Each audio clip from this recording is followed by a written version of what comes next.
रक्षा सूत्रों से एक रिपोर्ट निकलकर आ रही है कि भारत आर्मेनिया की बहुत बड़ी मदद कर सकता है अजरबैजान की मिलिट्री पावर को काउंटर करने के लिए। अगर स्पेसिफिकली बोलूं कि अजरबैजान की मिसाइल पावर है जो पिछले एक साल में काफी ज्यादा तेजी से बढ़ी है, उसे मैच करने के लिए और आर्मेनिया को उससे ज्यादा पावरफुल बनाने के लिए अपनी एक ताकतवर मिसाइल आर्मेनिया को दे सकता है। और डिफेंस सोर्सेज बता रहे हैं कि यह मिसाइल कोई और नहीं बल्कि भारत की स्वदेशी बैलिस्टिक मिसाइल प्रलय होगी। भारत आर्मेनिया को अपनी प्रलय मिसाइल दे सकता है और बहुत ही जल्द भारत और आर्मेनिया के बीच ये डील फाइनल भी हो सकती है। और इस डील के पीछे भारत का है डबल मकसद। पहला, अजरबैजान के खिलाफ आर्मेनिया को ताकतवर बनाना। दूसरा है तुर्की, जो आर्मेनिया का ही एक दूसरा पड़ोसी दुश्मन देश है और ये भारत का भी दुश्मन है, उसके सर पर बैलिस्टिक मिसाइल का खतरा डालना। और आपको बता दूं कि जिस दिन भारत आर्मेनिया के बीच ये प्रलय मिसाइल की डील होगी, सबसे ज्यादा स्ट्रॉन्ग रिएक्शन हमें तुर्की की तरफ से ही देखने को मिलेगा। और तुर्की दुनिया भर में हल्ला काटेगा, चीखेगा, चिल्लाएगा और भारत भी ऐसा ही चाहता है। भारत भी चाहेगा तुर्की चीखे चिल्लाए, क्योंकि ऐसा करके भारत पूरी दुनिया को मैसेज देगा कि भारत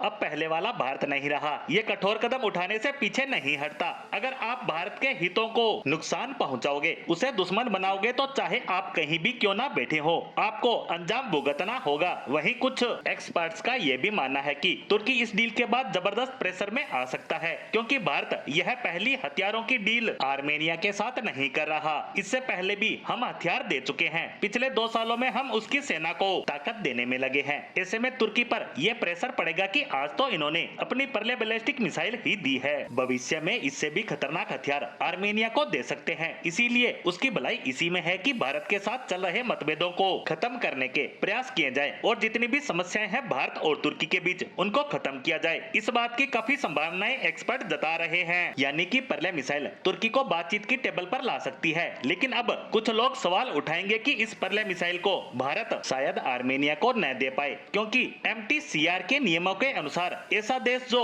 एमटीसीआर का सदस्य नहीं है, उसे कोई भी बैलिस्टिक मिसाइल नहीं दी जा सकती, क्योंकि भारत एमटीसीआर का सदस्य है और आर्मेनिया इसका सदस्य नहीं है। तो बता दूं कि भारत ने इसी का तोड़ निकालने के लिए बनाई है प्रलय बैलिस्टिक मिसाइल। इसका डिजाइन और स्पेसिफिकेशन जानबूझकर भारत ने ऐसा रखा है कि जिससे ये एमटीसीआर के नियमों को नहीं तोड़ती, जैसे कि 250 किलोमीटर से ज्यादा रेंज की बैलिस्टिक मिसाइल आप किसी दूसरे देश को नहीं बेच सकते। और इसी बात को ध्यान में रखते हुए प्रलय की रेंज इससे कम रखी गई है, यानी भारत इसे आसानी से आर्मेनिया को दे सकता है और एमटीसीआर के नियमों को तोड़ने से भी बच सकता है। लेकिन कम रेंज की होने के बावजूद ये मिसाइल आर्मेनिया के लिए काफी फायदेमंद होने वाली है, क्योंकि क्षेत्रफल की दृष्टि से ये देश काफी छोटे हैं। ऐसे में तुर्की और अजरबैजान इस मिसाइल की जद में आने से बच नहीं पाएंगे।